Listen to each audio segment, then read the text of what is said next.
Thank you so much for joining us and welcome to our Lunch Chats Keeping You Healthy series. My name is Krista Deans and I manage public relations for San Ramon Regional Medical Center. We developed this series to introduce different medical experts to the community and have them discuss a variety of topics from healthy habits to orthopedics and everything in between.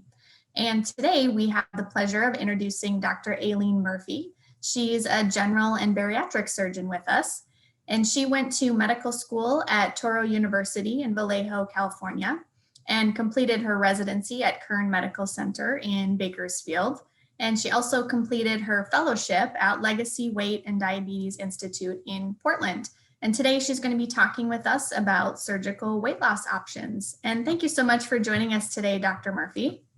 Thank you so much, Krista. I'm glad to be here. And welcome everybody. I'm just going to share my screen so you can see my presentation.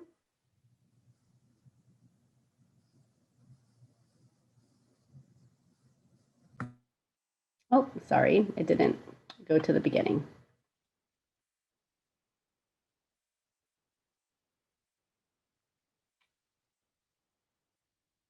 Apologize, everybody. 1 second.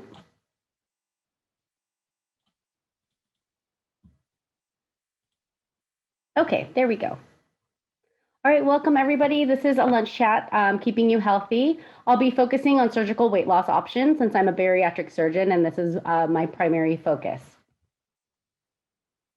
So the goals and objectives for today is to describe obesity and the health effects of obesity, and to also describe the weight loss surgeries that are offered here at San Ramon Regional Medical Center.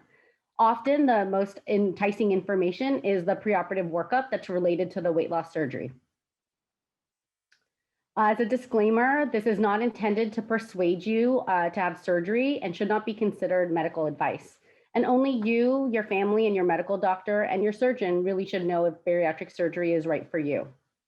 Further information regarding the appropriate surgery for you will be discussed in person with the bariatric surgeon at your first visit. So in 2013, the American Medical Association had designated obesity as a disease. And the reason why this is incredibly important is because it was no longer just considered as a stigma, but really something that physicians could diagnose and then potentially treat, and in the long run, prevent. The World Health Organization has defined obesity as a chronic progressive disease that results from a combination of multiple environmental as well as genetic factors.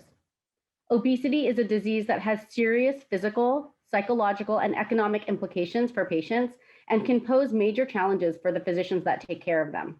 And there's quite a large population that is obese. 35% of the US adult population is so. So how do we figure out if someone is actually obese and what is the characteristic that we look for? So we look at body mass index, or what we call BMI. It's where we take the weight of an individual in kilograms and divide it by their height in meters squared. This gives us a baseline to figure out what is the starting BMI of a given individual and is usually based on a sedentary individual. So this doesn't necessarily can be applied to someone that is a football player or an Olympic swimmer, because those are not sedentary individuals and their BMIs may not be reflective of that.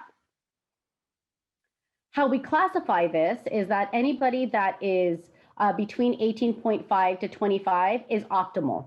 That BMI range is what could be considered normal. Anybody above 25 to up to 30 is considered overweight, and 30 plus is considered obese. So what are the impacts of obesity? Unfortunately, there's still social implications and there's a form of social discrimination. There's also economic implications with a personal cost of over $15,000 per year being spent in diets, food, and prescriptions, and a national cost of over $200 billion in medical bills and weight loss products and services. The medical and health implications are with a BMI greater than 30 that you have 70% increase in coronary artery disease, 75% increase in stroke, and a 400% increase in diabetes with a 55% increase in mortality. The sources of these are compiled in UpToDate, but are in various resources such as the WHO and the CDC.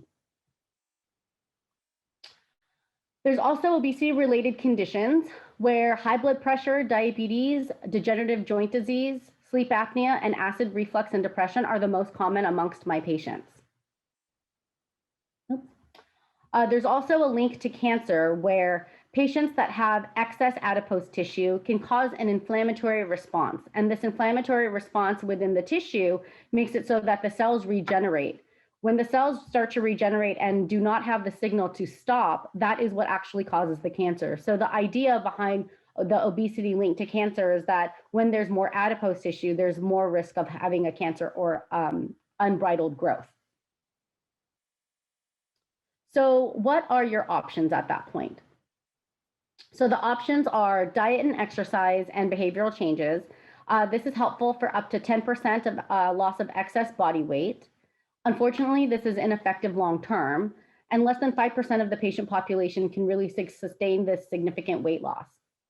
There's also weight loss medications, but there's minimal sustained weight loss because once you come off of the medications, then you go back to your previous weight. And side effects can prevent long-term use. And so someone that typically takes the medication will then have to have their thyroid checked or their cardiac function checked. Weight loss surgery has been shown to be 55 to 75% of excess body weight to be lost and can be very effective and is the most effective for anybody that is a BMI greater than 35 and above. So why bariatric surgery? It's been shown to be the most effective and durable treatment for morbid obesity, but it's very critical that dietary changes and regular physical activity are maintained. So who is a candidate? So as I said, there's different BMI that categorize every individual, and someone that is above a BMI of 30 is considered obese, but above a BMI of 35 is severely obese, where above a BMI of 40 is morbidly obese, meaning that there are increased implications on your own health with a BMI greater than 40. For the current insurance plans, the people that are potential candidates are anybody with a BMI greater than 40 or anyone that's BMI greater than 35 with a significant medical comorbidity, for example, diabetes, hypertension, sleep apnea, reflux, or osteoarthritis. We typically perform this procedure on anybody that's age 18 to 65. Anybody above the age of 65 is really assessed on an individual basis, and they have to have had failed attempts at weight loss. We also look for no psychological contraindications, and this doesn't necessarily imply that you cannot have any mental illness, but that the mental illness should be treated. There's also a requirement for understanding of the surgery and the risks, and have compliance with diet and exercise requirements. The types of bariatric surgery that are available have multiple components. So in order to achieve longstanding weight loss, we both have a restrictive component and a malabsorptive component. The combination of those are listed below, where the most bariatric surgeries that we perform are done with a minimally invasive approach, with the most common being the sleeve gastrectomy. But we also perform the Roux-en-Y gastric bypass, adjustable gastric band removal with revision to either bypass or sleeve, and the intragastric balloon, which we'll describe in detail here. So the gastric bypass is performed minimally invasively with 5 to 6 small incisions across the tummy seen here. We divide the stomach into a small pouch so that it's about the size of an egg, and then divide lower in the lower intestine so that we bring up a limb to maintain food continuity and connect the remaining limb to that part of the intestine to allow for the nutrients coming from the stomach, liver, and pancreas to be able to be delivered into the small intestine for absorption. What I'd like to show you now is a video to help demonstrate how that concept is revealed. So as you can see, there's 5 to 6 small incisions that are made across the tummy, and there's small incisions made with ports inserted. This is called minimally invasive technique, where instruments are inserted through these ports. Once in the abdomen, we then take the stomach and we create a small pouch, and this is done with a stapler, and it's about the size of an egg. Once that's completed, then we go down to the small intestine, divide the limbs, and bring the distal limb up to the pouch of the stomach so that we have food continuity. And then the distal limb is connected down to that new common limb. As you can see, the food is in the blue bolus and the nutrients and hormones are in the yellow bolus, and they come together further down to allow for not only the restrictive component of the pouch, but also the malabsorptive component of the limb down below.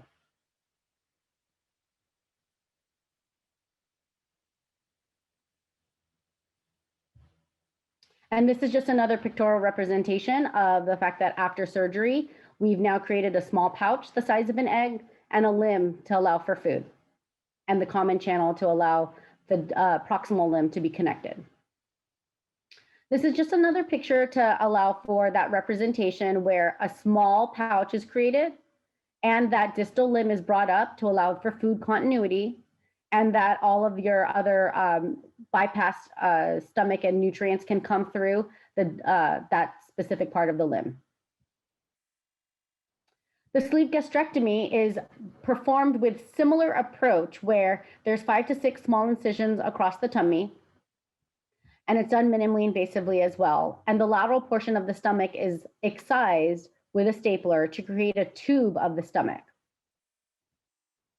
This YouTube video will also show the pictorial representation of that, where after entering the stomach, the lateral portion is stapled away, and the sleeve is now the size of a small banana. Over time, that size can be stretched out depending on how much food is eaten. But as you can see, it's the size of the stomach ends up being much more slender than the original size of the stomach.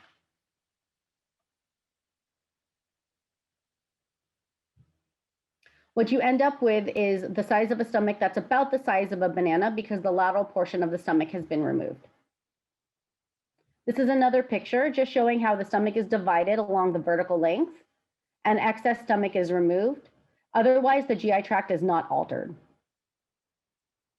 The adjustable gastric band was also very common about 5 to 10 years ago, where many people were having them placed, but there have been a lot of problems with it either slipping or eroding through the stomach. And so we remove these more so than place them nowadays. And when we remove them, in order to make sure that the patients can still have adequate weight loss, we then convert this into a sleeve gastrectomy or a gastric bypass. Another service that we offer is ORBERA weight loss balloon, which is really meant for patients that are only a BMI between 30 and 40. The balloon is then inserted, completely collapsed through the esophagus into the stomach and filled with about 500 milliliters of sterile saline. The volume of the actual balloon is what prevents patients from overeating because it basically feels like a large Thanksgiving dinner that you've had and you don't feel hungry because you're constantly feeling full. This is then removed at 6 months. The main reason why this is meant for patients that are between a BMI 30 to 40 is because it's mainly calorie restriction. And so patients that are above a BMI 40, this doesn't provide enough of a metabolic change in order to sustain the weight loss. It's been shown that surgery itself, because of how it alters the anatomy, is truly what benefits patients that are a BMI over 40. So which type of surgery is right for you? The choice of the procedure really depends on your medical conditions and your preference and the expertise of the surgeon. There are risks with any type of surgery, and we discuss those specific details at the time of the appointment. The safety profile is fairly good though. Overall mortality risk is less than 1%, and the overall likelihood of any major complications is less than 5%. So clinical evidence has shown that morbid obesity, the risk of morbid obesity actually outweighs the risk of surgery itself. And individuals with morbid obesity have 50 to 100% increased risk of premature death compared to individuals of a healthy weight. It's quite effective. Studies have shown that patients typically lose at most 1 to 2 years after surgery and can maintain substantial weight loss with improvements of obesity-related conditions. And on average, 5 years after surgery, patients can maintain at least 50% of their excess weight that was already lost. The impact on mortality is very large. So patients can have 60% reduction in mortality from cancer, with the largest reduction seen in breast and colon cancer, 56% reduction in mortality from coronary artery disease, and 92% reduction in mortality from diabetes. I've had many patients actually come off of insulin completely just within 3 months after having surgery. There's also a 40% overall reduction in mortality in gastric bypass patients.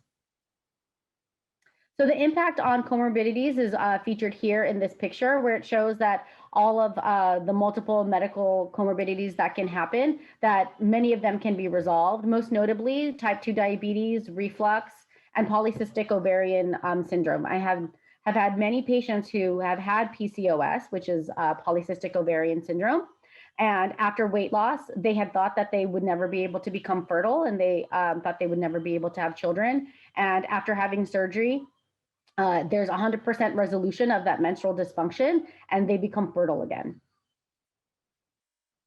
So in general, the preoperative workup includes a weight loss surgery seminar, weight loss surgery support group. All of those are done virtually now in the times of COVID. And then the consultations are a dietitian and a psychologist, which is required by most insurance plans. And then pulmonology and cardiology consults as indicated, depending on the patient's comorbid conditions. The testing that's required includes an upper GI series, which is a radiology X-ray, where you drink contrast and multiple X-rays are done to see what your level of reflux or whether you have a hiatal hernia. An upper endoscopy is performed where a small camera is inserted inside your esophagus into your stomach to allow for us to see whether there is an anatomical variant or any reason why you wouldn't be able to have either surgery. And then we also do an EKG, a chest X-ray, and labs prior to surgery to make sure that there aren't any other medical issues that would need to be addressed prior. And then based on your age, we do screening studies, typically a mammogram and a colonoscopy. The preoperative workup also includes an active participation within the last 12 months in some type of supervised weight loss program, where this can be done either by the primary care doctor or a dietitian, and it's usually 3 to 6 consecutive months. And this is where we discuss either weight checks, food diary and diet plan, and an exercise regimen with recommendations. There also usually needs to have some medical evaluation from a physician other than the requesting surgeon that includes both the recommendation for bariatric surgery as well as medical clearance for surgery.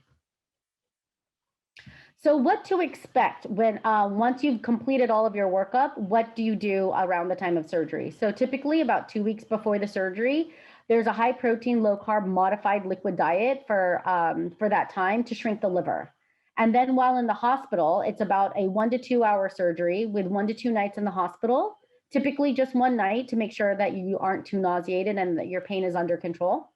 And then we repeat that upper GI series where the upper GI allows us to see what the baseline anatomy of your stomach is based on whether you have a sleeve gastrectomy or the gastric bypass. And then we also have you do crushed or small medications to allow for the swelling of the stomach to calm down. And then we have you walk and start clear liquids. And then after the clear liquids, an upper GI can be performed.